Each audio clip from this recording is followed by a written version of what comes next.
Okay, I thought I'd try narrating a video for once, just as an experiment for the second half of Electric Fields. There's not a lot really to say at this point. The park is pretty well set up for the 800 guests target. I haven't run any research campaigns yet, so if I were to do that I'd probably get somewhere in the region of 900 to 1,000 guests quite easily, and with the amount of space you get given, I've used hardly any of it.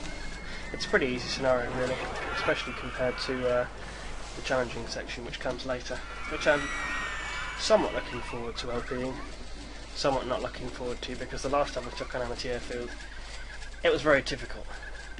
I think I managed about 3,015 guests at the end, very tight. I'm not sure how loud the system audio comes out of this compared to my voice, so I'm probably going to stay quite zoomed out to avoid it being completely drowned out. Staying zoomed out like this also helps because since less of the screen is changing, it actually reduces the video bitrate and thus how large the file is and how long it takes to upload to YouTube. So that's quite helpful.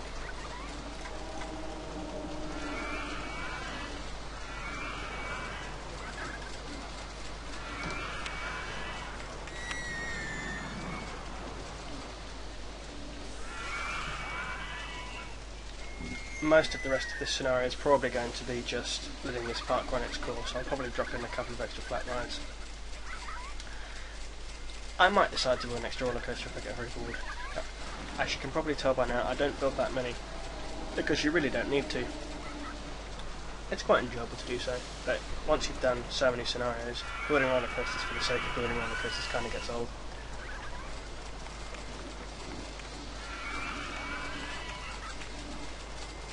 You always stick down a Log Flume, I guess. Those are quite good for bringing guests in.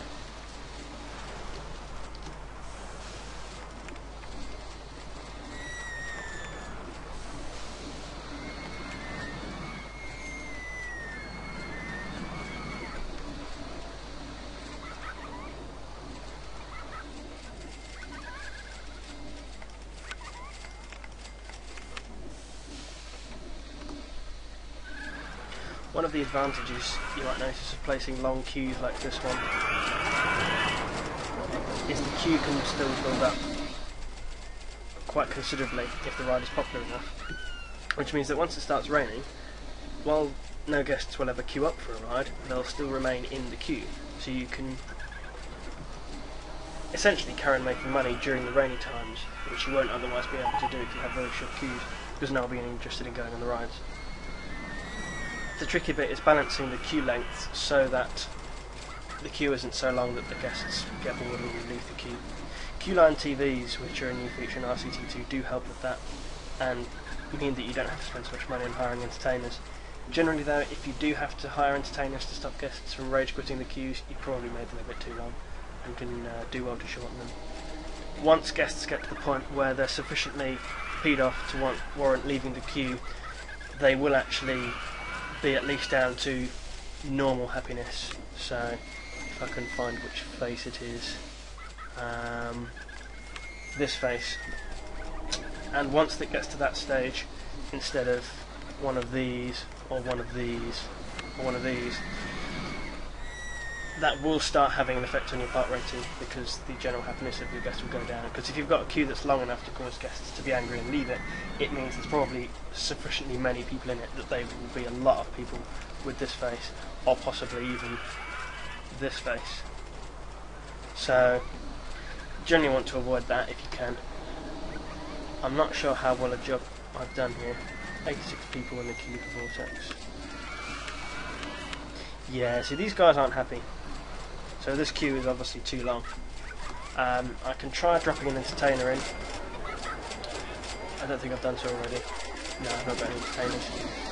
But generally, this queue needs to be shortened, because this will have an effect on the park rating. I mean, generally, as long as the rest of your park is going okay, and you don't have loads of litter and vomit everywhere, and there's not any other reason why guests will be peed off, such as getting lost, this isn't going to cause you to lose a scenario, pretty much ever. But it's not going to help, and if you want to have a 999 park rating, which I'm nowhere near at this stage, you're going to need to sort issues like that out. So, unfortunately what it seems like I'm doing a pretty good job of here is explaining how not to play RCT2. But never mind.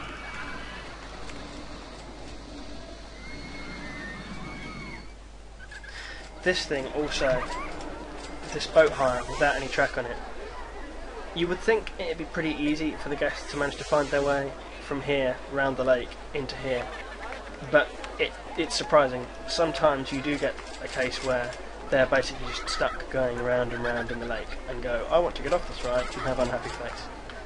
And for the sake of, what is it, too intense, too excitement? Yeah, it just isn't worth it. So either you can stick in tracks, or generally speaking, I just don't build boat hire rides. I just can't be bothered with them. There's so much else that you could be building that does a better job than the boat hire does. Don't know, building a track for a boat hire just kind of seems mean. There we go. Mini helicopters. Might be one of the prefabs actually, just to stick it down. Jellycopters looks quite cute and charming. Let's have a look over here.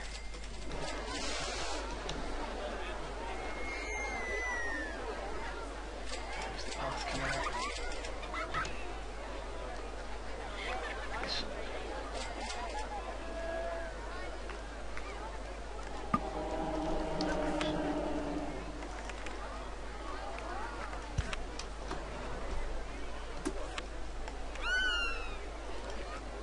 Nice little zoo ride to add the guest count a bit higher.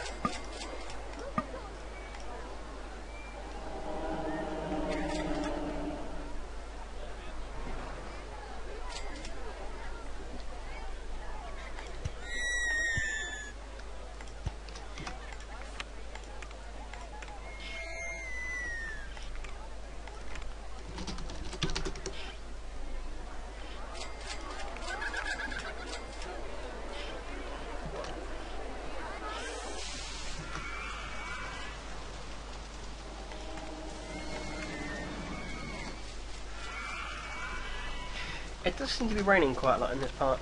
It's not something I remember noticing before. Plenty of information kiosks required. You can pretty easily gauge how well the information kiosk is doing by how many umbrellas turn up when it rains. Reasonable population of umbrellas. I might stick another kiosk down on the other side of the park. Where's the first one? Over here. Right. Let's put up here perhaps.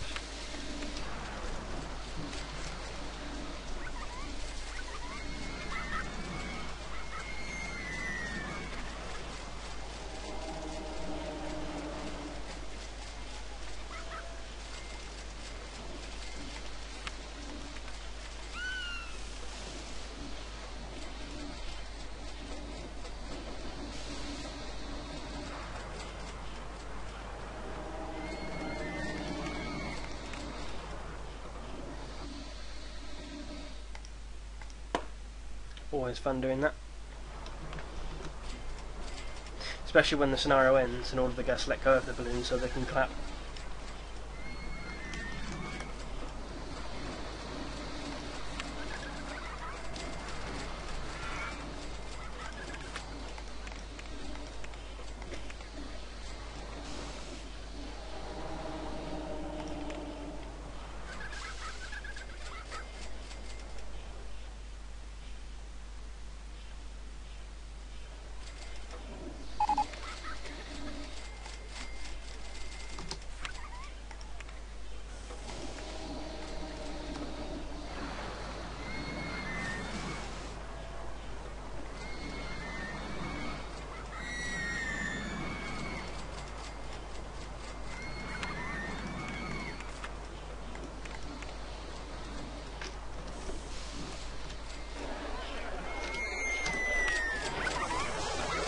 Generally, anywhere I see vomit, I'll stick some extra benches down.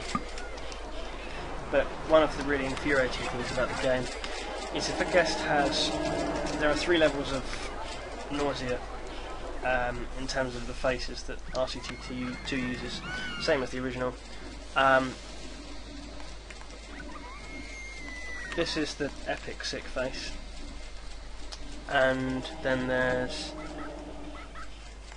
this is the lowest sick face, and there's one in the middle somewhere.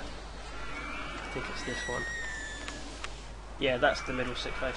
If a guest has either of these two, when they come off a ride, they'll look for the nearest bench and sit down on it. And apart from maybe if they've got epic sick face, they might be sick before they find a bench. But generally they're okay. This face, however, is extremely troublesome because if a guest has this face, they'll refuse to sit down at a bench. They'll just carry on walking, and then they'll be sick on the floor. It's really quite infuriating because there's nothing you can do to stop it. You just have to have handymen around to mop up the sick, which is, I don't know, it just seems really annoying and not necessarily that realistic. So there we go.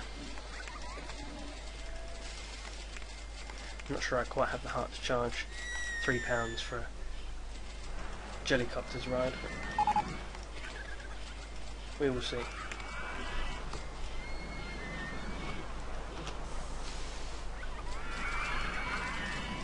Guest count hovering around the just below 800 mark. Might run a quick advertising campaign for something to get some more people in.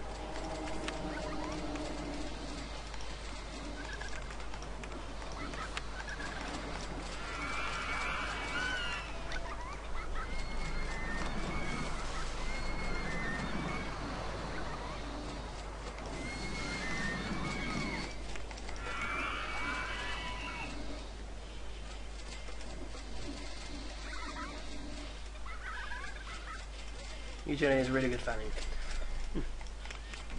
Perhaps they would pay £3 for it. To be honest, I'm not expecting that to make that much of a return.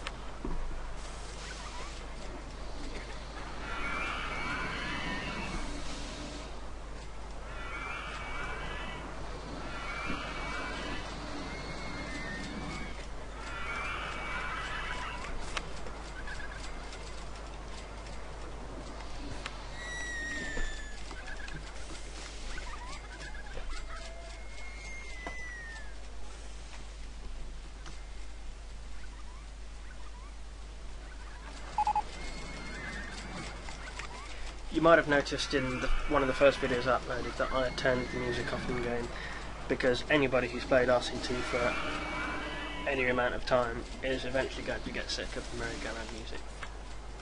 And the same is going to happen eventually of the other music types as well, so you can leave it on in the game because the guests like it. They comment on how nice the music is, but there must be about 50 minutes to an hour of music on the disc. And listening to that for hours and hours on end can drive anybody mad. So I've omitted that from the video. Feel free to play it in the background whilst you watch the video if you like.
Everybody loves Log Flumes.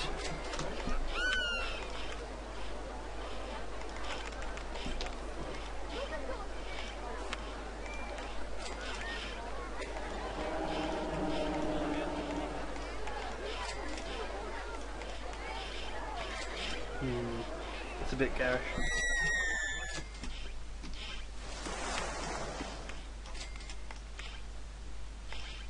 I'll probably mess around with another stupid themed queue again. I know they suck, but they make the game a little bit more interesting, break up the boredom.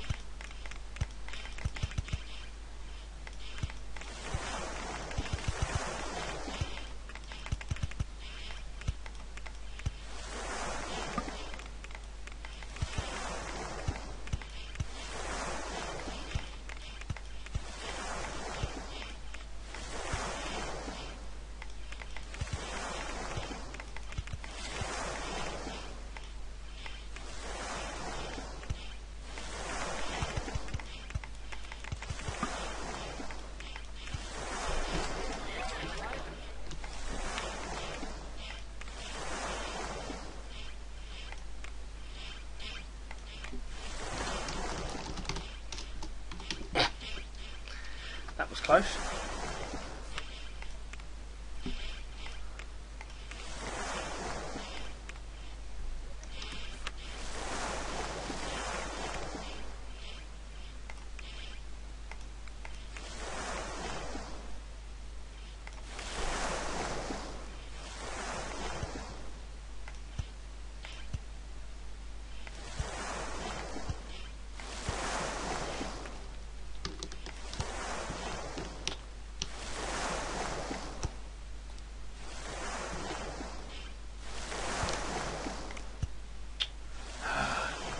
One thing that I do notice is if you try and place a scenery where it would block another bit of scenery, it will just remove it without refunding you anything. So keep that in mind.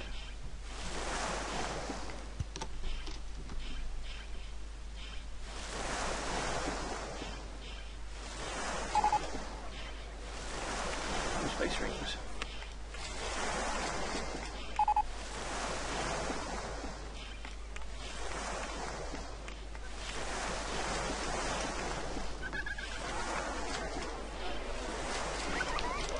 This farm.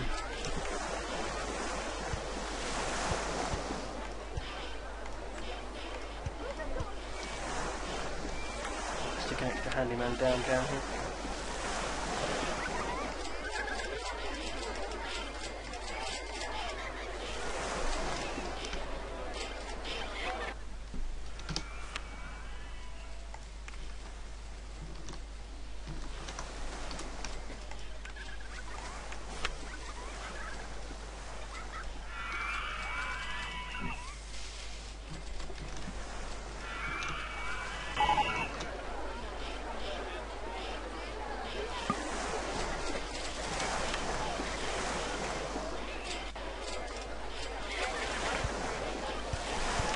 I wouldn't ever normally build a ride like this with no queue, but to be honest, the queue for space rings just gets absolutely ridiculous even with about 2 tiles of power. And as you can see, you don't actually need an even number of people on the ride, so people can just get on and go off. It's probably the best way to build space rings, to be honest. I've also accidentally priced them free. I can't afford space rings, 50p. That's pretty amusing. Unfortunately, I don't have a list of the scenarios that do and don't let you build ATMs, because they're extremely useful in a park where you charge for rides. As you might have seen in Crazy Castle, it took absolutely forever to research one, so I'm reluctant to keep doing that in case one doesn't arrive and I end up with just, I don't know, sub-sandwich stalls and coffee shops and what have you instead of decent rides. It's probably a bit of a game breaker in places like, well, I say Amity Airfield, but I think the difficulty in that scenario is mainly that you have to charge a park entrance fee, so you don't make enough money to keep building enough rides to get the guests in. That's the difficulty there. But in scenarios where you do price for rides, not having an ATM doesn't so much lead to you running out of money, but more the guests running out of money and thus being unhappy and your park rating dropping off a cliff. Thus is the art of balance between ride prices and guest happiness.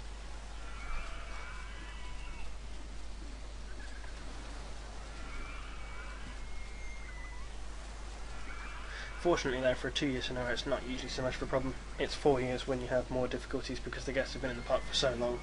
You will have completely lost almost all of your first guests because none of them have any money left, especially if you charge this amount of money for rides, like £4.50 for short rides, because if you keep the queue short enough, which you should be able to do, guests should be able to go on a ride every 2 or 3 minutes, and that therefore means that in the space of half an hour they'll have spent £60 or £70 on rides potentially, which is, I think the highest I've seen a guest ever have with them in one go is 100, because anything additional will be them using an ATM.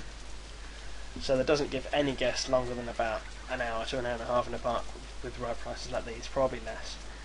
And typically each game here lasts about an hour. I think it's slightly less, 55 minutes I think I worked it out to be. So therefore if you have a park for 4 hours, that's about 3 hours 40 minutes or so in real time. You're going to need 2.5 sets of the 1,500 guests you might need, for example, to finish the park in order to reach the objective.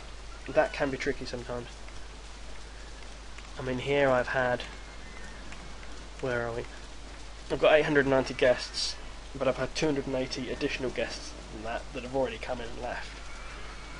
That's only Junior 2. That figure skyrockets after the end of Year 2 and the middle of Year 3. It becomes a lot more difficult, which is one of the reasons why I don't really like the longer scenarios. Fortunately though, the ATM is really good at helping you keep the guests where they are, because as long as they're happy and they can find food and drink and they don't run out of money, you can keep guests in the park for quite a long time. I've seen some for 3 or 4 hours I think it is, and they've spent something absurd like £160, £170 in the park. It's quite impressive.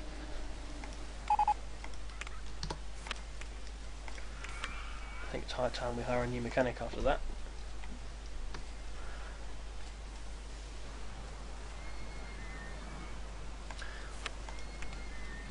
Yeah, reliability 63%. I might start cutting the inspection intervals for some of these.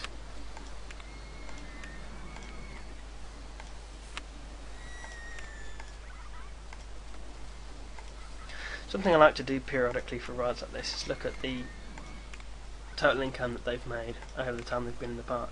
You notice enormous discrepancies in the types of rides that you get. The Dodgems cost, I think it's $440 to build, so they've paid for themselves 3 times over. Whereas the Ferris wheel is I think $450, so it's just about to pay for itself in a year and a half, because I built that at the start of the park. However, since the running cost is 50 quid an hour, that therefore means that it hasn't actually paid for itself really, because it's only paid for its initial cost, not its running cost. So it'll be 2 years or so before you receive a return on a Ferris wheel, whereas the Dodgems and even the Spiral Slide has done quite well, mainly because the ride time is so short on that. And if you compare these rides to things like this, the Shuttle Loop, this has made nearly £10,000, and that must have cost 1,500 maybe 2,000 to build with the stupid queue shenanigans. So that's made an enormous, I mean, not only in terms of real cost, but also the proportional return that that's made is absolutely amazing. And it's easy to see why in the original RCT, particularly the expansions, where the scenarios required a few more guests, you just see parks that are just full of shuttle loops and practically nothing else, because the amount of money they make is absurd. Primarily because the excitement is reasonably high, but the ride time is really short, so you can get an enormous amount of guests per hour going through them. They are probably the best thing that you can build, and I can only assume that it's because of the economic imbalance that they insisted you build this thing at the back to make them occupy more space and cost more money and last longer. I don't see any other reason of doing it, changing the game mechanics so that the station brakes only work forwards. Still though, as you can see, this is still an incredible moneymaker, even with the modifications they made to the Shuttle Loop design in RCT2. The mime ride though, this was really surprising. I mean, this thing is not especially intense, but the excitement rating it gets is huge. I'm honestly not entirely sure why. Perhaps because it's themed. Theming doesn't usually make much of a difference, I don't think. I think I've managed to get maybe 0.5, 0.6 extra excitement out of rides just by theming them before, but not enough to justify that sort of excitement rating. And what has this made? £9,000, and that's not been there as long as this. So I guess mine rides are something worth building. It's not something I've really looked into before.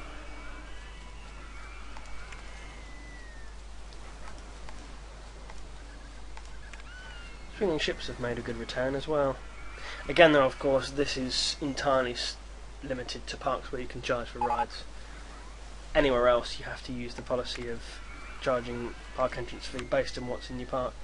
Generally though, it's difficult because a park this big will be worth almost the maximum amount you can realistically charge. You could put maybe £35–40 as the entrance fee for a park this small, whereas one that's 3 times the size might be worth 3 times as much, but you can't charge that as a park entrance fee because some of the guests won't have that much money on them and they'll just walk away, so your guest input will be lower. And the guests that do enter will have absolutely no money left, which means they won't be able to buy any food and drink, which means they'll get hungry and then they'll bugger off. So it is extremely difficult by comparison to run a park with a park entrance fee restriction rather than ride pricing restriction. So we've got all that to look forward to in the upcoming scenarios. Fortunately though, as a proportion of the amount of income you make, park entrance fee does bring in quite a lot. Because when you charge for park entrance fee and ride prices, like you could in the original game, you used to get absolutely absurd amounts of money come in within the first couple of years, but you would have to drop the ride prices to things. By this stage, in the middle of year 2, these would only be 10p, 20p perhaps, because the guests wouldn't pay anymore, because it's a scabby old 2-year-old gentle ride, and they've paid a fortune to get into the park as well. So, generally speaking, you do make quite a high percentage of the maximum income, but it really depends on how many guests you can get in, because, say for example, we've had 1,200 admissions. Over the average time that these guests have come in, if we say the average park entrance fee over that time was say 25, that's 30,000 that's been made in terms of park entrance fees. Now if we add up the amount of profit that these rides have made in that period of time, 1.5, 2,000, 11, 11.5, 22, this hasn't been open very long, so 23ish. The amount of money that I've made from ride prices is fairly similar, in fact, to park entrance fees. The difference being, once this park fills up and reaches its typical capacity, which it pretty much has done already, the number of guests coming in will drop off quite considerably, whereas the guests that are in the park will still be paying to go on the rides. So this is a point at which I'm still making money because I'm charging ride prices, where I would no longer be making any money if I had a park entrance fee.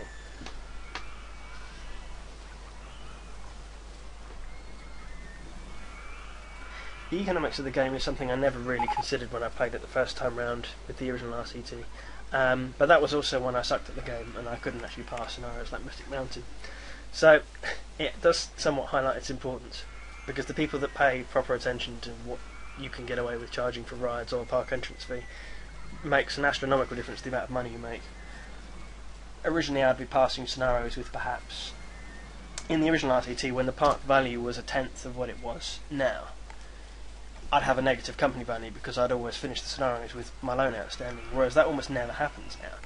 Having learnt, for example, I've just paid that off and I've already got 886 guests where you only need 800. It does make a huge difference to get the ride prices right. It's probably the most important thing you have to do in the game, besides obviously making sure your paths aren't covered in park.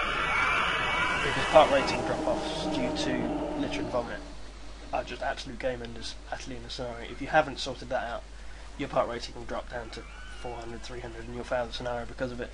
600 is a pretty easy goal once you get things sorted, and it's never any higher than that except for the unlimited scenarios, which I'll touch on later. But if you don't sort out things like your queue length and path cleanliness, 600 can easily be missed by a long shot. I mean, I've seen parks that have gone down to a park rating of just 1, with no roller coaster crashes or anything horrible like that, just simply because the place is such a mess. Anybody who's played Ivory Towers in the original RCT will remember that.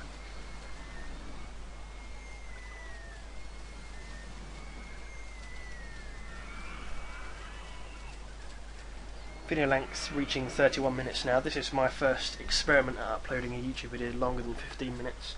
YouTube finally gave me the clearance for that. I think it was yesterday. So I'm looking forward to being able to upload single large chunks of video.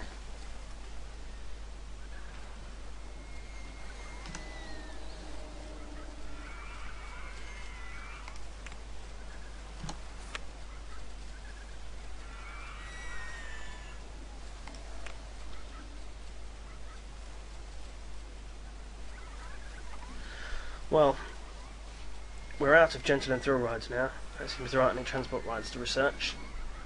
Not particularly fussed about getting more shops and stores. I guess I can just put it into roller coasters and turn the funding down. Because since I've got a corkscrew roller coaster to build, I can have a play with that if I want to stick another roller coaster down, which I might do once I've got a bit more money. I'm not that fussed about taking a loan out to build one just yet. I might need something to boost the guest count in the last couple of months, say around September, October time. For the time being though, I'm just going to let the park run its course.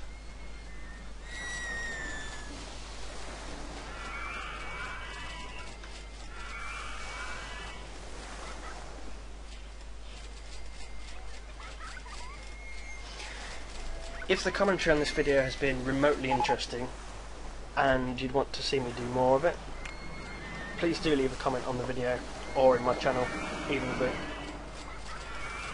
For the time being, there isn't that much for me to talk about during the middle of scenarios, and lots of LPers struggle with this, it seems, from what I've seen.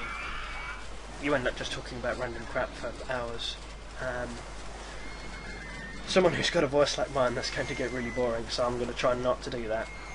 It will probably get to the stage where I won't bother commenting most of the LPs that I do. Maybe do them periodically like I've done this time. But yeah, if people would like to see me do more commented videos, leave me a message and I'll certainly look into that. Or if you definitely not want me to comment more videos, which would hardly be surprising, then equally feel free to leave me a comment about that, and it'll never happen again.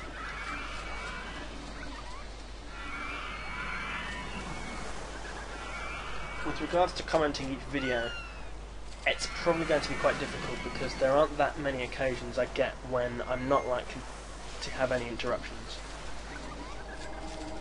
And whilst I'm recording RCT2 and having a commentary going, being interrupted is a bit of a pain. If I'm in the middle of explaining something, such as the economic concepts that I was a few minutes ago, being interrupted in the middle of that is quite... well, I mean, it just completely breaks the flow of things and it's really annoying. I notice a few LPers don't ever record the game unless they're actually by themselves in the house, don't answer the phone and things like this. It's probably going to be the same for me. I'm not going to comment if I'm live or to be interrupted by something. And if you do that, it means, unless you add the commentary in afterwards, which I did consider doing, but it seems a bit... well, it just seems like too much effort for me to have to go through recording the game like this, and then watch it back, all of it, and record a commentary to go over the top at a later date. It just seems like just too much, especially given how long RCT scenarios are.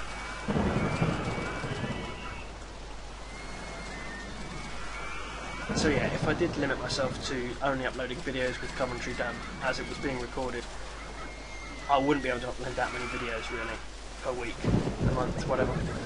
So for the time being, I think I'm going to periodically comment one, assuming people aren't really pissed off with it.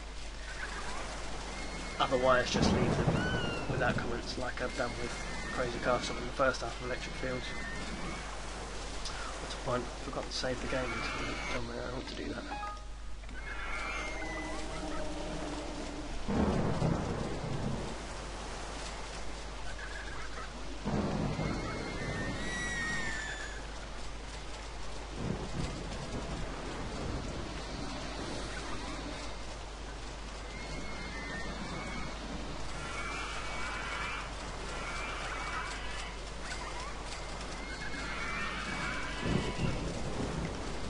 People on dodge weapons.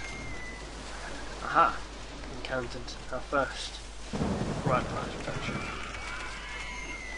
Let's try 150. I don't think there are any other rides that... oh, maybe Slippery Slide, or it might just be because it's raining. Oh yeah, Slippery Slide as well. Eventually you'll cross the threshold where you have to reduce ride prices, it's fair enough, you have to cut them down a bit.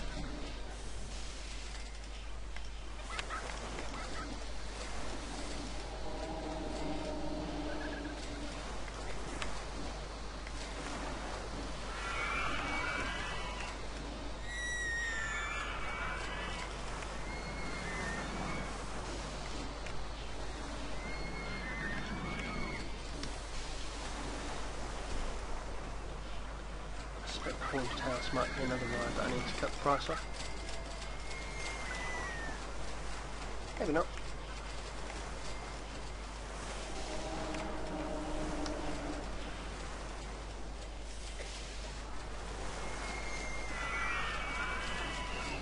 How's Jellycopters doing?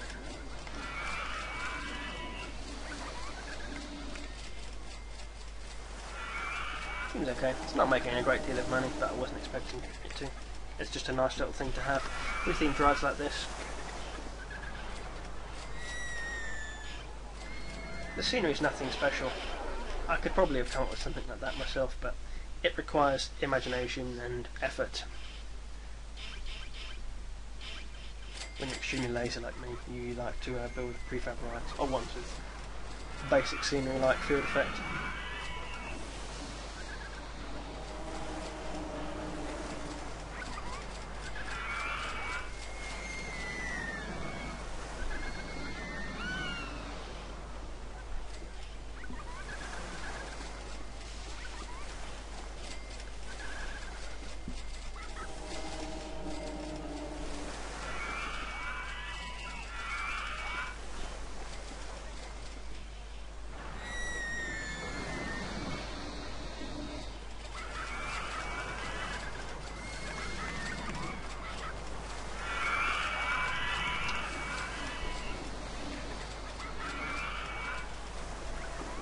Another little point I haven't mentioned, the intensity rating of this is right at the very top end of the scale. You can't really justify anything over about 9.5.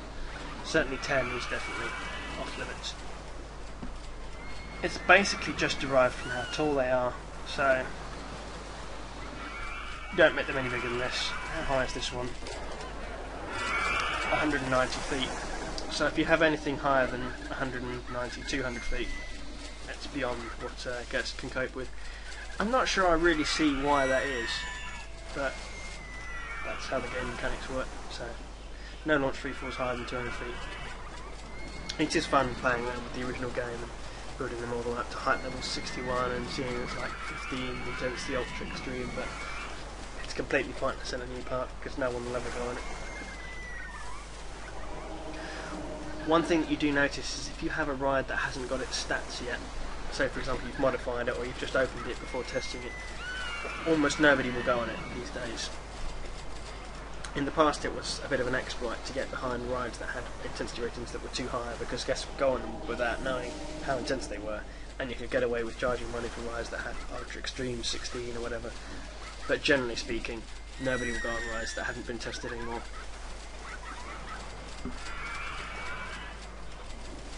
Which is a pain for things like Log Flume because the ride duration is about 5 minutes, which means every time you modify it, it's 5 minutes of downtime. So if you're building something like a Log Flume, get it right the first time.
Check that you can still do powered launch. Yeah, you can do. powered launches on corkscrew drives.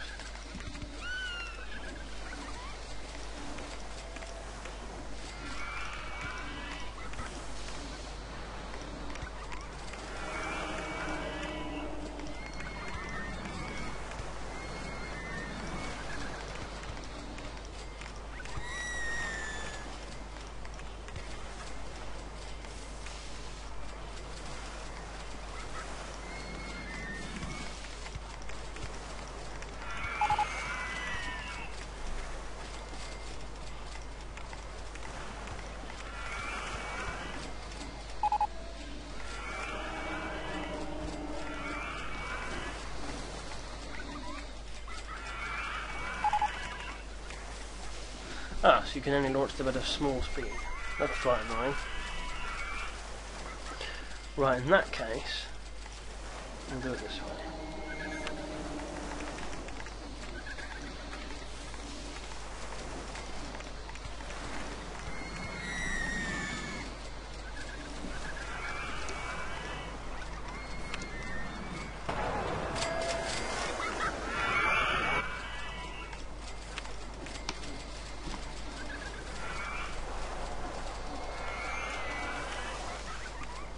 Will speed up.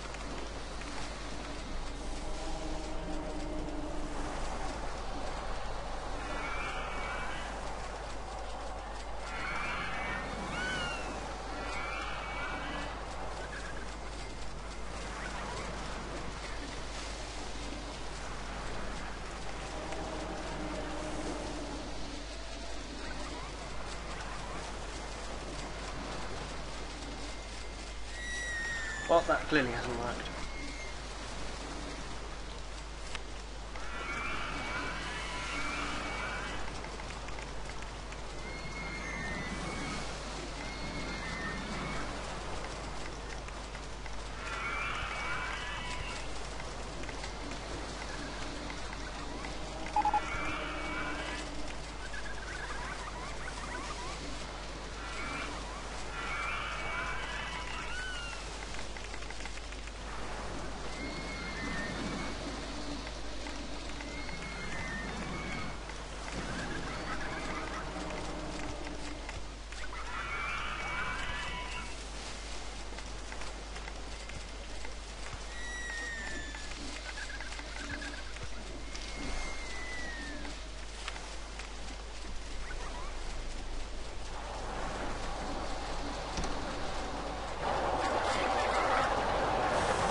That's taking the P somewhat, I think. I'll add an extra section on there. That's way too risky.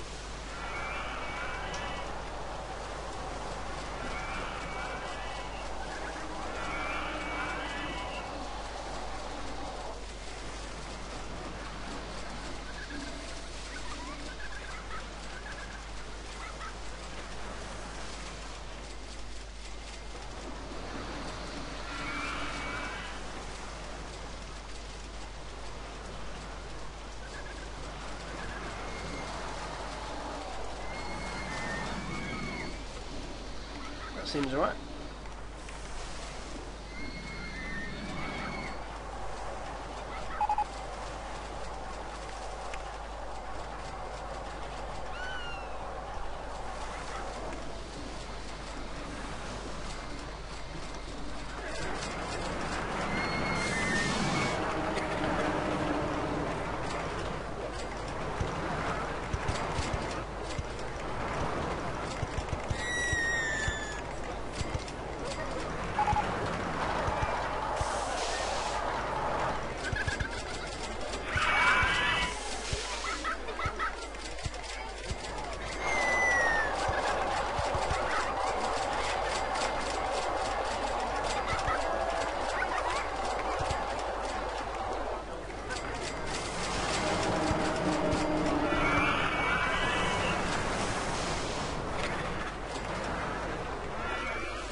really nasty colour scheme for no reason whatsoever.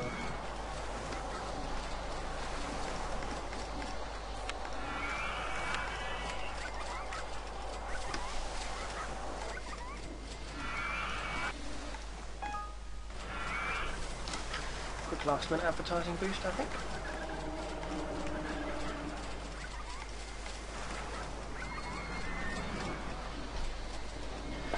We might be able to reach the 1,000 guest mark, maybe a little bit less.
Looks like we might make our 1,000 guests.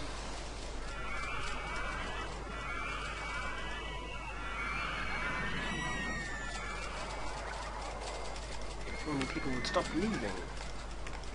Oh, if you can't afford big cock, that's fair enough.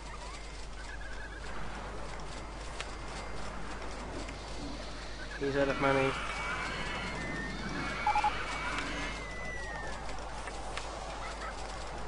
He's pretty much out of money.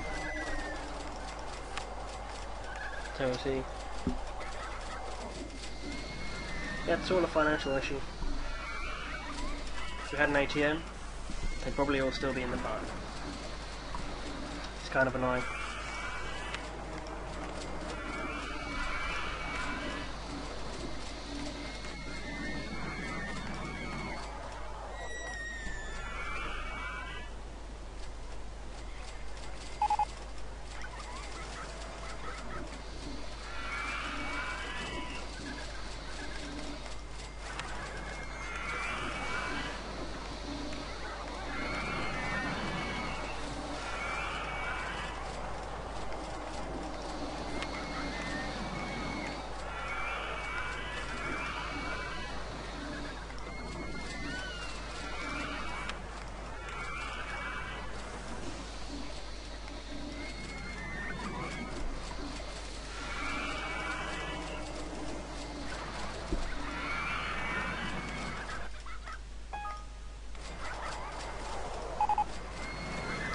Mechanical scenery. Awesome. That time we'll turn the research off.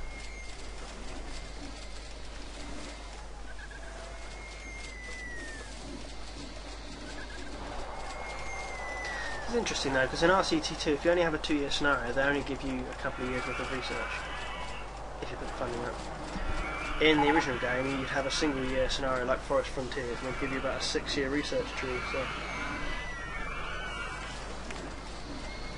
I suppose there's no real point in having all the rides researched after the scenario finishes. Assuming you've at maximum funding throughout, and you still have stuff left, it's fine. Okay, that pretty much completes Electric Fields. 1,010 guests, thereabouts. 7 grand in the bank, no loan.